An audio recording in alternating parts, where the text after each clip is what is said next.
حضرت ایوب علیہ السلام اللہ کے برگزیدہ رسول اور ابراہیم خلیل اللہ کی نسل میں سے ایک پیغمبر بڑے صابر و شاکر ہو کر گزرے ہیں، جن کا صبر ضرب المثل ہے۔ ان کا نام ایوب تھا۔ ایوب علیہ السلام نہایت دولت مند، صاحب ثروت اور بڑے زمیندار تھے۔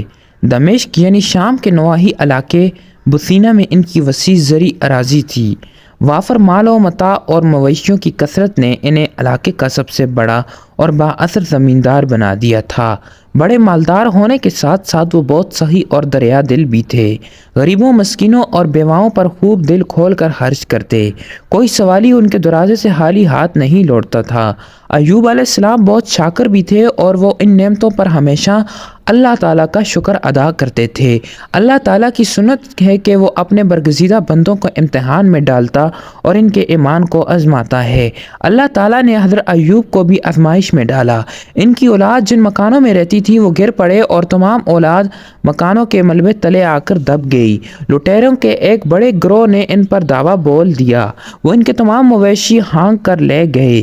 زرعی اراضی کو آگ نے حقستر کر ڈالا۔ خود ایوب کو کوڑ کی بیماری لاحق ہو گئی۔ پھوڑے خراب ہو گئے اور صورتحال سخت پریشان کن ہو گئی۔ ایسی حالت میں بھلا کون ساتھ رہتا ہے؟ تمام دوست احباب چھوڑ کر چلے گئے، سوائے ایک بیوی علیہ کے، اور کوئی ڈارس بندانے کو باقی نہ رہا۔ دو ایک پرانے دوست البتہ کبھی کبھار دیکھنے آ جاتے۔ علیہ بڑی اچھی خاتون تھی، وہ ایوب کے اچھے دنوں کے ساتھی تھی۔ اس نے کہا آسودہ حالی میں ان کے ساتھ رہی ہوں، اب ان پر کڑا وقت آیا ہے تو بھی ساتھ نبھاؤں گی۔ بستی کے لوگوں نے حضرت ایوب علیہ السلام کو بستی سے نکال دیا۔ علیہ نے بستی کے باہر ایک خیمے میں لے آئی اور ان کے نیچے راکھ بجھاتی اور انہیں ہر طرح سے آرام پہنچانے کی کوشش کرتی۔ رہائش کا مسئلہ تو کسی نہ کسی طرح حل ہو گیا، لیکن کھانے پینے کا بندوبست کیسے ہوتا؟ سیدنا ایوب تو کام کاج کے قابل نہیں تھے، بستی کے لوگ قریب نہیں پھٹکتے تھے، مدد کیا کرتے۔ علیہ نے بھی کمر ہمت باندھی اور لوگوں کے گھر میں کام کاج کرنے لگی۔ وہ لوگوں کے لیے روٹیاں پکاتی، ان کے برتن مانجتی، دن ڈلے جو روکھی سوکھی ملتی وہ لا کر سیدنا ایوب علیہ السلام کو پیش کر دیتی۔ غرض آزمائش کے 18 برس اس نے سیدنا ایوب کی بڑی خدمت کی اور کبھی حرف شکایت زبان پر نہ لائی۔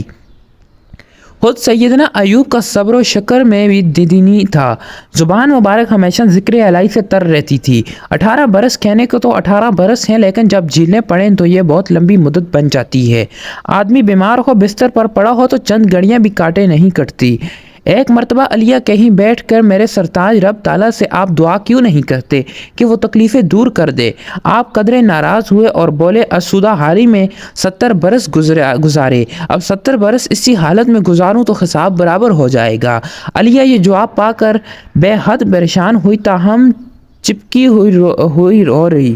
ایک روز وہی دونوں دوست جو کبھی کبھار بھولے سے آیا کرتے تھے ان کو ملنے، انہوں نے باتوں باتوں میں ایک دوسرے سے کہا کہ معلوم ہوتا ہے کہ ایوب نے کوئی بڑا گناہ کیا ہے جو اتنی کڑی سزا پا رہا ہے۔ سیدنا ایوب نے 18 برس نہایت صبر و شکر سے گزارے تھے، ہر طرح کی جلی کٹی سنی تھی۔ یہ بات ایسی سخت تھی کہ برداشت نہیں کر پائے اور بے قرار ہو گئے۔ رب تعالیٰ کو پکارا۔ قرآن مجید نے ان کی دعا کا اس طرح ذکر کیا ہے، اور ایوب علیہ السلام کی اس حالت کو یاد کرو جب کہ انہوں نے اپنے پروردگار کو پکارا کہ مجھے یہ بیماری لگ گئی ہے، اور آپ سب رحم کرنے والوں سے بڑھ کر رحم کرنے والے ہیں۔ اللہ تعالیٰ نے ان کی دعا قبول فرمائی اور کہا ہم نے ان کی سن لی اور جو دکھ انہیں تھا اس سے دور کر دیا، اور انہیں اہل و عیال عطا فرمائے، اور ان کے ساتھ ویسے ہی اور بھی اپنی خاص مہربانی کے ساتھ، تاکہ سچے بندوں کے لیے باعث نصیحت ہو۔ ہوا یوں کہ ایوب علیہ السلام جب حاجت کو جایا کرتے تو اہلیہ کام کاج سے واپس آ کر انہیں ساتھ لے کر ان کے ٹھکانے پر آ جاتی۔ اب کہ ایوب علیہ السلام حاجت کے لیے گئے تو اہلیہ کو آنے میں ذرا دیر ہو گئی۔ ادھر اللہ تعالیٰ نے ایوب علیہ السلام پر وحی نازل کر دی کہ زمین پر پاؤں مارو۔ انہوں نے پاؤں مارا تو ٹھنڈے میٹھے پانی کا چشمہ جاری ہو گیا۔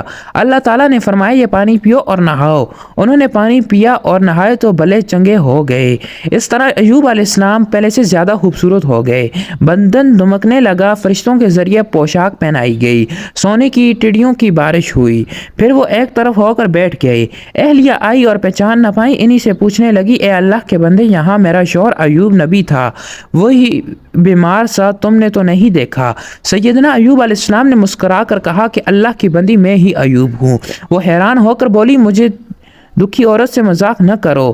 بھلا میں کیوں مذاق کرنے لگا؟ ارے بلی مانس میں ایوب ہی ہوں، آزمائش ختم ہوئی، اللہ نے مجھے بلا چنگا کر دیا۔ تب اہلیہ علیہ نے بے ساختہ اللہ کا شکر ادا کیا۔